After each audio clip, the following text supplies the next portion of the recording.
सभी गोपियाँ और मैया यशोदा वो सब में लग गई और इधर लाला की तरफ किसी का ध्यान नहीं। इधर क्या हुआ, मामा जी का भेजा हुआ एक खिलौना आया सक्टासुर। सक्टासुर आया और उस सकट में आकर के बैठ गया और सोचा कि चलो इसको दबा देंगे, नीचे दब करके लाला मर जाएगा। भगवान ने क्या किया, अपने चरणों को बढ़ाया और एक लात मारे सकट में जाकर के सकट दूर जाकर गिरा और उसमें जो सक्टासुर नाम का वो राक्षस था उसका उद्धार हुआ। जब धड़ाम की आवाज भई तो मैया ने दौड़ करके देखा कहाँ हुआ, क्या हुआ, कैसे हुआ। तो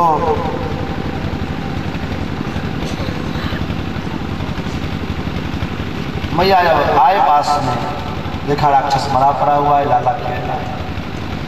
लोगों से पूछा लाला घड़ा ये सकट कैसे आ गया इतना दूर आकर।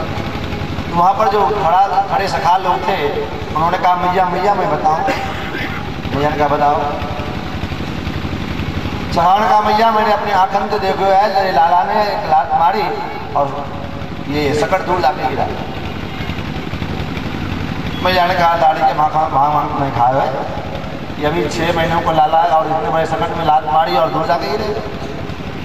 मैया मैं तेरी कसम खा के कहूँ मैं तो ये बात माने चाहे ना माने। लोगों ने कहा बच्चे की बातों पर विश्वास करना कोई जरूरी नहीं है। देखो भगवान इस लीला के द्वारा एक संकेत दे। मैया ने क्या किया था कि ठाकुर जी को नीचे रख दिया, पलना को नीचे रख दिया और उस बैलगाड़ी के ऊपर में क्या रखा था, बोले माखन मिश्री।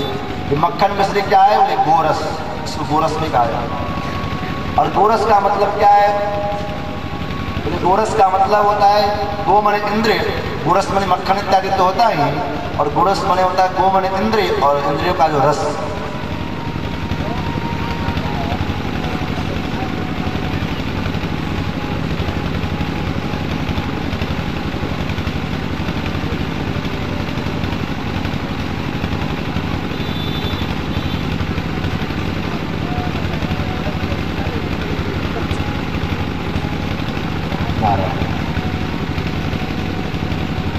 तो गोरस का अर्थ यहाँ पर में आचार्यों ने क्या है, गो मन इंद्रिय और इंद्रियों का जो रस।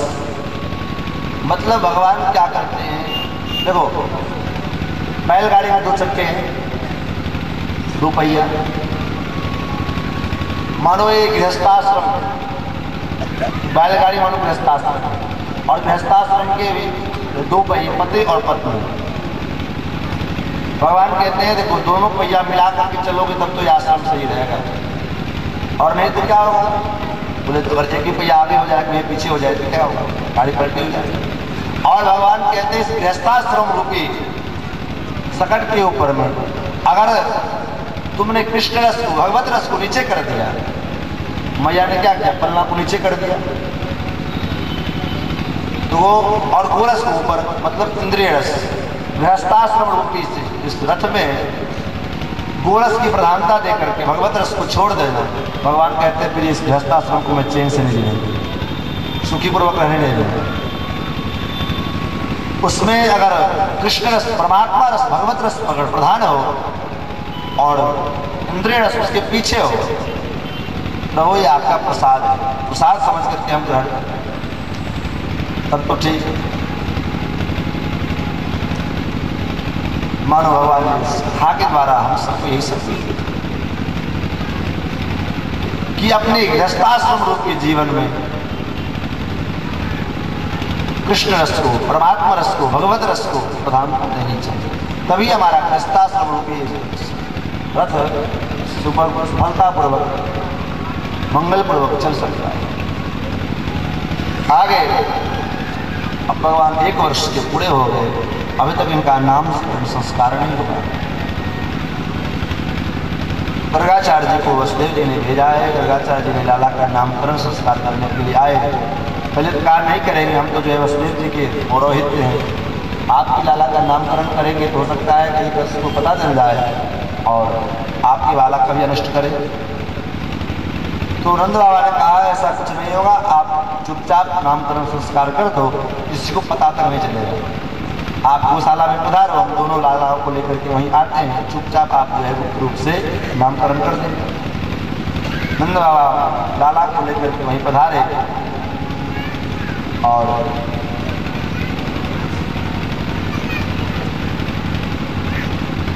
सबसे पहले बलराम जी का नामकरण करते हुए श्री गर्गाचार्य जी कहते हैं अयम ही रोहिणी पुत्रो रमयम सूर्यो गुणैः आख्या सदे राम इति बलात् ख्यात बलम विदुः।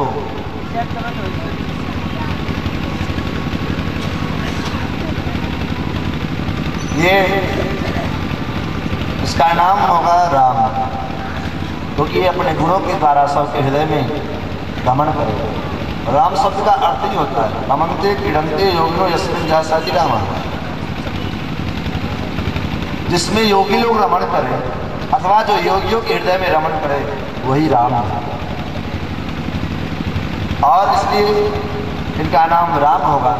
और बलाधिक्यात बलम विदुः, इसके पास बल की अधिकता है, बहुत ज़्यादा बल है, इसलिए बहुत से लोग इसको बल भी कहें और बहुत से लोग इसको दोनों को मिलाकर के बलराम कहें। उसके बाद जब भगवान के नामकरण का समय आया, भगवान को जब गर्गाचार्य ने अपने हाथ में गोदी में उठाया और उठाने के बाद जब भगवान का जब दर्शन किया तो दर्शन करते ही त्राटक समाधि बनते। त्राटक समाधि मतलब आँख खुला हुआ है और श्वास बंद हो गया, एक टक लगा करके भगवान को देख रहे हैं और आँख खुला हुआ है, सब खुला ही रह गया, न शरीर हिल रहा है, न हाथ हिल रहा है, न पैर हिल रहा है, न आँख हिल रहा है, पलक भी न गिर रहे हैं और श्वास भी बंद हो गया आँख। अब यशोदा मैया घबरा गई, अरे राम आज तक तो मेरे घर में राक्षस लोग आकर के मरते थे, बाबा जी को मरने के लिए कोई जगह नहीं मिला, मेरा ही घर मिला था मरने के लिए, अब क्या होगा कि बाबा जी मेरे घर में आकर के मर जाए। जब मैया को घबराते भगवान ने देखा तो कहा अरे गड़बड़ होगा। भगवान ने क्या किया, अपने छोटे छोटे हाथों से जो है बाबा जी का दाढ़ी पकड़ा और झटका दिया, बाबा जी ये आपका आश्रम नहीं है, ये मैया का घर है, संभाल के।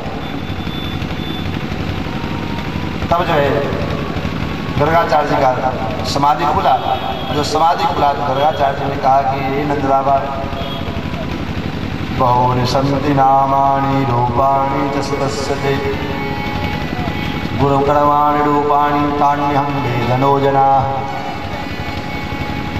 नंद बाबा आपके लाला के बहुत से नाम हैं, बहुत से रूप हैं, बहुत से गुण हैं, मैं कितना कहूँ, अरे मैं क्या कहूँ, वेद भी जब तान्यहं वेदनो जनाः, वेद भी इसके बारे में नहीं जान पाते तो हम किस करेंगे।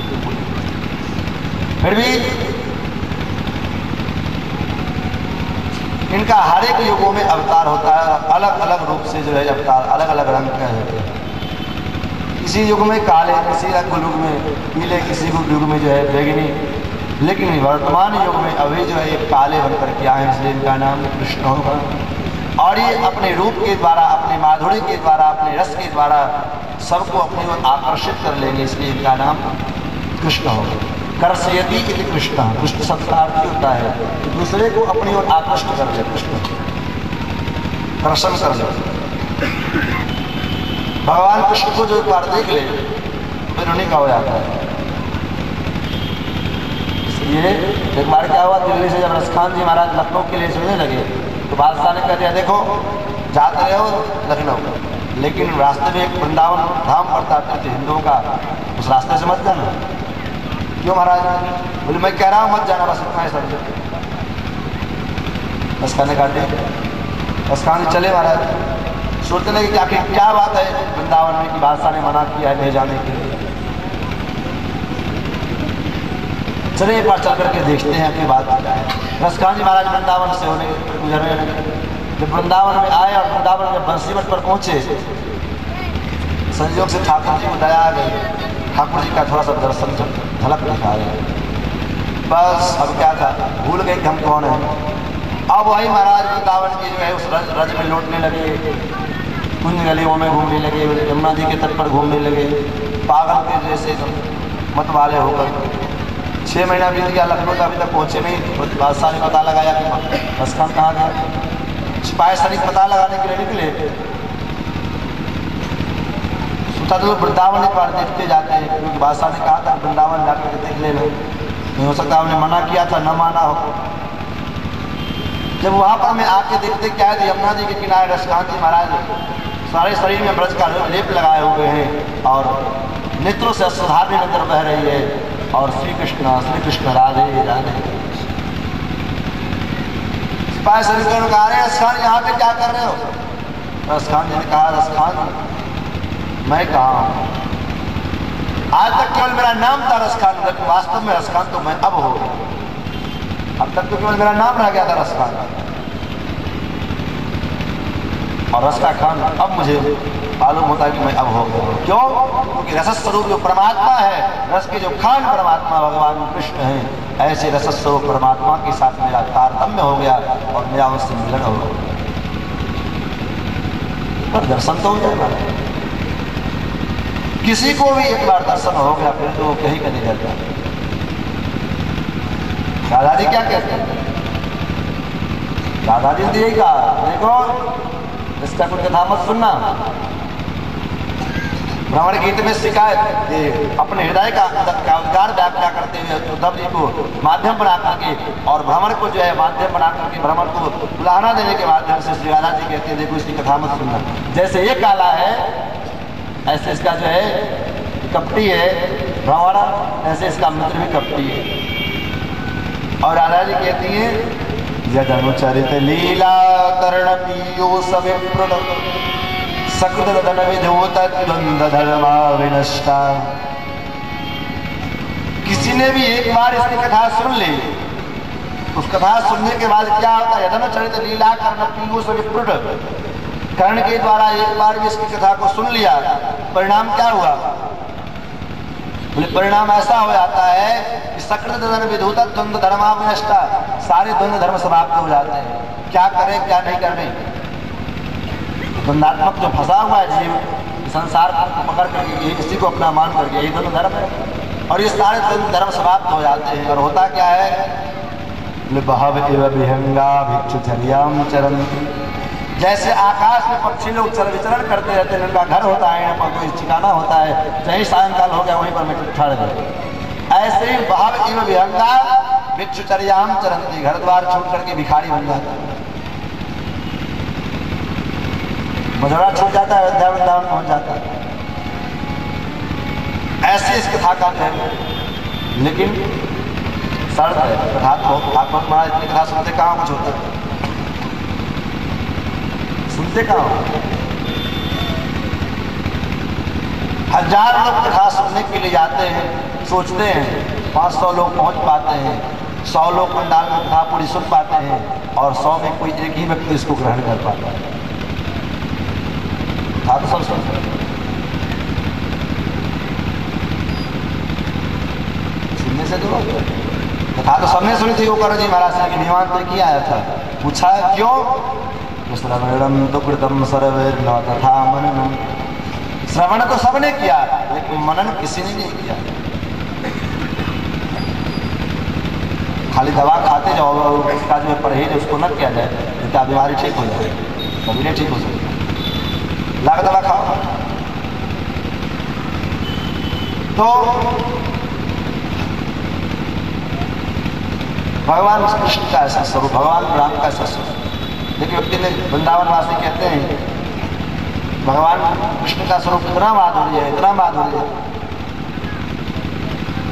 जब भगवान गर्गाचार्य ने कहा कि नारायण समो गुण ही भगवान कृष्ण का जो है नारायण के समान गुण है, तो गर्गासी कहते नहीं, इस बात को मैं नहीं मानता। नारायण से भी 4 गुण ज्यादा है कृष्ण भगवान। क्या ज्यादा है? लीला माधुर्य, रूप माधुर्य, वेणु माधुर्य और रस माधुर्य, ये 4 गुण भगवान कृष्ण में ज्यादा है। लीला माधुर्य क्या है? एक बार भगवान किसी गोपी के घर गए, गोपी ने कहा कन्हैया थोड़ा गोबर का जो है टोकरी उठा दो, माखन दो। अब भगवान गोबर की टोकरी उठाने लगे तो उनका काछली खुल गया। काछली जानते हैं आजकल तो काछली बच्चे पहनते नहीं है, धोती जैसे पीछे डाल करके गाँव लगा करके पहनाया जाए। भगवान का काछली खुल गया, भगवान रोने लगे। मैया गए, गोपी ने पूछा कि अरे क्या हुआ, क्यों रोने लगे? गोपी मेरी काछली खुल गई, जरा बांध दे। अब बताओ भगवान नारायण लक्ष्मी से कह सकते हैं कि लक्ष्मी जी मेरा धोती खुल गया, जरा बांध दो। यह लीला माधुर्य। रस माधुर्य, एक बार भगवान घूम रहे थे, एक गोपी का दही बेच रही थी, दही लो दही लो दही लो। भगवान का दर्शन हुआ, भूल गई दही बेचना। कृष्ण लो, गोविंद लो, हरि लो, माखन लो, ये कन्हैया लो। भगवान ने कहा वाह गोपी बड़ी ठीक है, तो मुँह को बेच रही है। ये गोपी ये क्या कर रही है? कन्हैया आज तो बड़ा सुंदर लग रहा है। अच्छा गोपी मैं सुंदर हो? गोपी एक बात बताओ, बता तुम भी बड़े सुंदर लग रहे हो। गोपी ने कहा अच्छा, तो गोपी तुम भी बड़ी सुंदर लग रही हो, हम भी सुंदर हैं। और बगल में जाकर खड़े हो गए, उसी कंधे पर हाथ रख दिया और कहा तो हम भी सुंदर तुम भी सुंदर, बन जाए तुम्हारे फसल। बताओ भगवान नारायण ऐसा किसी से कह सकते हैं? किसी स्त्री से जाकर यश माधुरी, वेणु माधुरी कैसा भगवान की जब बांसुरी बजती है तो बांसुरी के सुर ध्वनि को सुन करके जो है सारे वातावरण स्तंभित हो जाता है, मूर्तिमान हो जाता है। वेणु के ध्वनि को सुन करके गाय जो घास चरती रहे, गाय घास चरते हुए चरना छोड़ करके, और जब मुख में घास है बंसी की ध्वनि सुनाई पड़ गई। बंसी की ध्वनि सुनते ही जो है न उस घास को जो है खा पाते हैं, न उसको उगल पाते हैं और न इसको ग्रहण कर पाते हैं, बस मूर्तिमान खड़े। जो भगवान की बांसुरी बजती है तो बांसुरी बजते ही जो है हवा में पक्षी ये पेड़ पौधे डोले, और इधर हुआ तो फिर इधर नहीं होते, बस वही खड़े। यमुना जी की धारा शांत हो जाती, जहाँ बहती वहीं बहती। आकाश में पक्षी उड़ते रहते हैं, और जब पक्षी उड़ते रहते हैं जहाँ बांसुरी घड़ी सुनाई पड़ेगा वहीं स्तंभित हो गए। ऐसा ठाकुर जी का वेणु माधुरी। दौड़ते हुए महाराज हिरण लोग भागते हुए आते वेणु का ध्वनि सुन सकते, लेकिन हमारे अयोध्यावासी कहते हैं अरे ये क्या है? भगवान कृष्ण से भी ज्यादा सौंदर्य हमारे राम जी का। क्यों? क्योंकि हमारे राम जी तो धीरोदात के नायक है। भगवान कृष्ण को देख करके ब्रज की गोपियां मंत्रमुग्ध हो गई तो कौन बड़ी बात है? अरे स्वाभाविक है किसी पुरुष के सौंदर्य को देख करके कोई स्त्री मोहित हो सकती है, लेकिन बहादुरी तो तब है जो किसी पुरुष के सौंदर्य को देख करके किसी पुरुष के मन में इच्छा हो जाए कि मैं भी अगर स्त्री होती थी क्या पत्नी बनने का सौभाग्य प्राप्त होता है। सुंदरता तो उसको कहा जाता है। और ये सुंदरता ये ऐसा सौभाग्य हुआ कि भगवान वन में गए क्योंकि वहाँ पर न कोई श्रृंगार नहीं है, वनवासी के वेश में है ठाकुर जी। राम जी हमारे वनवासी वेश में, कोई श्रृंगार भी नहीं है। तापस वेश विशेष उदासी 14 वर्ष राम वनवासी भैया ने वरदान मांगा है विशेष उदासी के रूप में। और उस अवस्था में जो है दंड कारण के महात्माओं ने कहा, जब देखा तो देखते ही जो है मन में भावना आ गई, प्रभु मैं आपकी पत्नी बनना चाहता हूँ। जो इस भाव से आप सीता जी को आलिंगन प्रदान करते हैं उस भाव से मुझे भी आलिंगन प्रदान करते। भगवान ने कहा संभव नहीं है, मैं मेरा मर्यादा का स्वरूप है अवतार। भगवान उन ऋषियों ने कहा कुछ भी हो जाए मुझे आपका आलिंगन चाहिए। भगवान बड़े शक्कर में परीक्षा कर।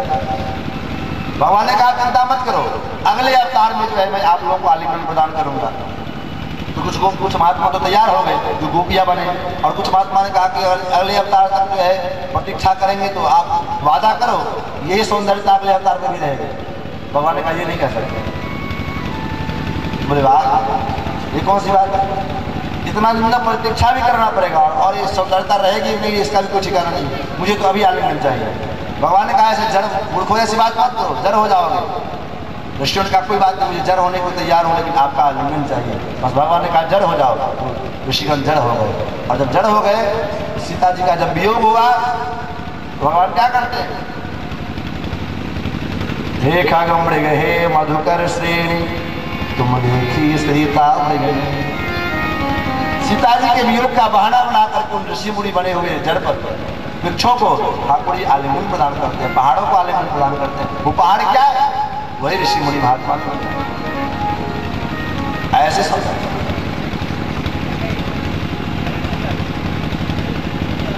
ठाकुर जी को सब इसलिए धीरोदात का नायक कहा गया राम।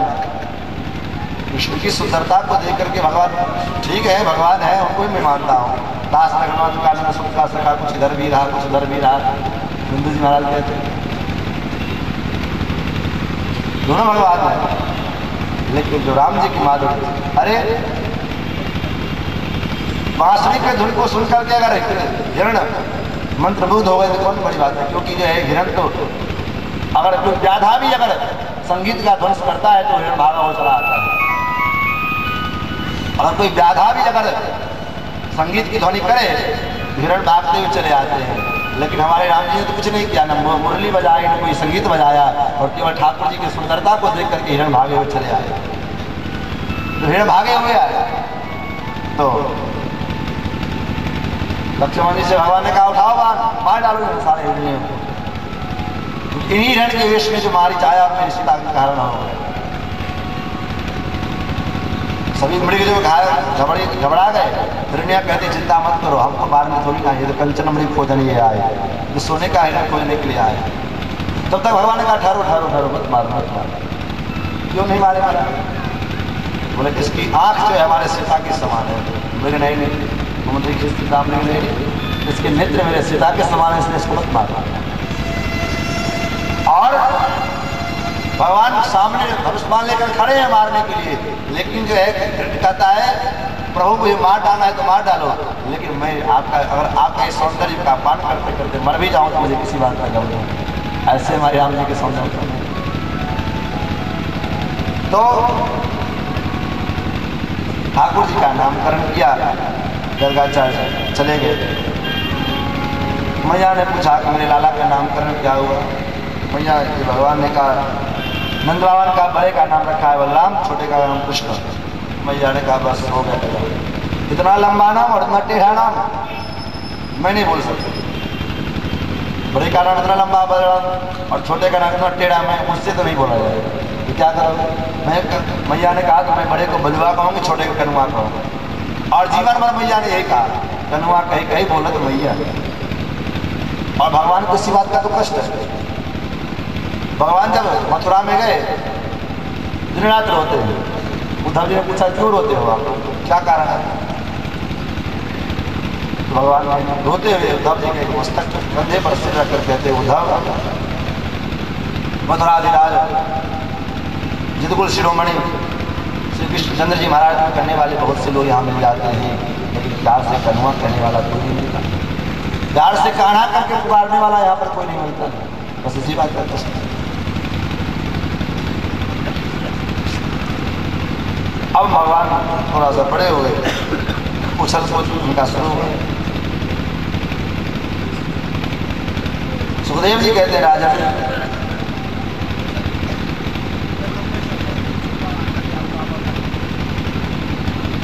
भगवान एक दिन पीड़ा करने के लिए सखाओं के साथ गए और छोटे छोटे बच्चे मट्टी का घरों का बना रहे घर, सभी सखा लोग घर बनाए, भगवान भी घर बनाए। भगवान क्या करे? भगवान को इस बात का गुमान था कि हम जो बलराज के बेटे हैं, तो भगवान कहे कि हमारा घर तो बड़ा होना चाहिए। बेचारे छोटे छोटे बच्चे अपने घुटने तक ये पैर तक मट्टी थोपे, धीरे से पैर खींच करके निकालें, उनका घर बन जाए। और भगवान क्या करें? घुटने तक मट्टी थोप ले और फट से पैर खींचे घर टूट जाए। बार बार भगवान बनावे घर बने। भगवान ने सखाओं से कहा भैया मेरा घर तो बनता नहीं, ऐसा कर मैं तेरे घर में रह जाऊँगा। श्रीदामा सभी सखाओं का मेरे घर में जगह नहीं है। भगवान ने श्रीदामा से कहा श्रीदामा मैं तेरे घर में रह जाऊँ। श्रीदामा ने कहा मेरे घर में भी जगह नहीं है। वो क्यों? बोले इसमें मेरे गैया रहेगी, इसमें मेरी मैया रहेगी, इसमें मेरे बाबा रहेंगे, इसमें मैं रहूँगा, इसमें मेरे सामान सब रखे जाएंगे, इसमें रसोई घर होगा। भगवान ने कहा एक छोटा सा ताखा है सो, इसमें क्या होगा? इसमें मैं रह लूँगा। श्रीदामा ने कहा इसमें जो है मेरे बाबा के हजामत के सामान रखे जाएंगे। भगवान ने कहा तारीख जिस घर में मेरे रहने के लिए जगह ना हो उस घर को मैं रहने दूंगा। भगवान को क्रोध आया, भगवान ने तोड़ दिया सर। संकेत क्या है? भगवान का दिया हुआ ये वस्तुओं के द्वारा हम लोग घर बनाते हैं। भगवान कहते मुझको घर बनाने नहीं आता है, इसलिए आज तक भगवान का कहीं कोई आप लोग बताओ कि घर कहीं बनाओ। भगवान समुद्र में रहते हैं, सोचो शेष सैया के ऊपर वही घर है। जो सारे संसार के मालिक है, इसलिए देवराज जी को इतना सुंदर स्वर्ग दे दिया और स्वयं सांप के आसन पर सोते हैं, सांप के आसन में ही रहते हैं। तो उनको अपने घर भी है। वो कहते हैं कि मेरा घर तो भक्तों का घर है, लेकिन हम लोग क्या करते हैं, बोले घर बनाया और घर बनाने के बाद क्या हुआ, बोले ये गेस्ट रूम है, ये बेडरूम है, ये डाइनिंग रूम है, ये किचन रूम है, ये बाथरूम, और पूजा घर कहाँ है, पता ही नहीं। और पूजा घर किसी किसी को भक्ति और बसाती है, भक्ति का श्रद्धा प्रेम होता है, तो पूजा घर बनाते भी है, तो कहाँ पर बनाते हैं, जिस जगह का कोई उपयोग न हो वहाँ पर दो ही काम हो सकता है, तो लेटरिन में बनाया जाएगा चाहे पूजा घर बनाया जाएगा, सीढ़ी के नीचे। सब कोई काम नहीं, उपयोगी नहीं उस घर का जगह का, फालतू पड़ा है तो सोचा चलो पूजा घर बनाएगा। जबकि मंदिर ऐसे जगह पर होना चाहिए जहाँ पर में कि व्यक्ति कोई आए घर में तो सबसे पहले उसको ठाकुर जी का दर्शन हो। आप चले आओ अपने बिहार के बाहर कहीं मारवाड़ी समाज में, हमने देखा है घर में प्रवेश करते ही उनके घर में जो ठाकुर जी इस प्रकार का विग्रह आपको मिल जाएगा, लगभग 90% क्यों मिल जाएगा। क्यों? कोई व्यक्ति अगर घर में आएगा तो उनको पहले भगवान का दर्शन होगा तो पहले समझ जाएगा कि ये जो है वैष्णव का घर है, महात्मा का घर है, इसके साथ हिसाब किताब से रहेगा। भगवान कहते हैं कि चलो भाई तुमको कोई बात नहीं, तुमको घर भी नहीं मेरे लिए है तो कोई बात नहीं, मैं तुम मेरे लिए तो अलमारी तो बना सकते हो, उसमें भी मुझे रख लो, उसमें मैं वहाँ भी रह लूँगा, लेकिन हम वहाँ भी नहीं रखते, वहाँ भी नहीं बना पाते। भगवान कहते तो फिर ऐसे घर को मैं चैन से जीने नहीं दूँगा। भगवान को क्रोध आया और भगवान ने सारे घरों को तोड़ दिया, सखाओं को क्रोध आ गया। अब भगवान ने देखा कि अगर सखा भी क्रोध करे हम भी क्रोध करें ठीक नहीं, सिर्फ एक को तो नॉर्मल होना पड़ेगा। भगवान ने क्या किया, बोले क्षमा धारण किया। क्षमा क्या है, बोले पृथ्वी का एक नाम क्षमा है। भगवान ने तुरंत मिट्टी का गोला उठाया, मुख में धर लिया। अब जैसे कन्हैया ने मिट्टी खाई, सभी लोग बोलने वाले कहा अरे कन्हैया ने माटी खाई, कन्हैया ने माटी खाई, चलो आज मैया से शिकायत करेंगे। कन्हैया मैया के पास में शिकायत करने के लिए आए सभी लोग वाले। भगवान ने कहा कि क्या समझता है कि मैंने माटी खाई। बोले बलदाव भैया गवा देने के लिए आए। दाव भैया गवा दोगे? क्यों नहीं देंगे, तुमने माटी खाई है, गवा देंगे। अच्छा चलो भैया से कहना मैं माटी खाया, मैं भी कहूँगा भैया दाव ने आज भांग खा गया। अरे करूँगा मत कन्हैया, कन्हैया मत कहना, मत कहना, मैं तेरा शिकायत नहीं करूँगा। अब सखा लोगों ने कहा कि और दाव भैया नहीं कहेंगे उससे क्या होगा, मैं तो जरूर कहूँगा। सखा लोग आए भैया के पास, तो भैया तेरे लाला ने माटी खाई, यशोदा सुन माई, तेरे लाला ने माटी खाई, यशोदा सुन माई, तेरे लाला ने माटी खाई, यशोदा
छोटा सा सखा बगल में कहा भैया मैं बताऊं, बोले बता।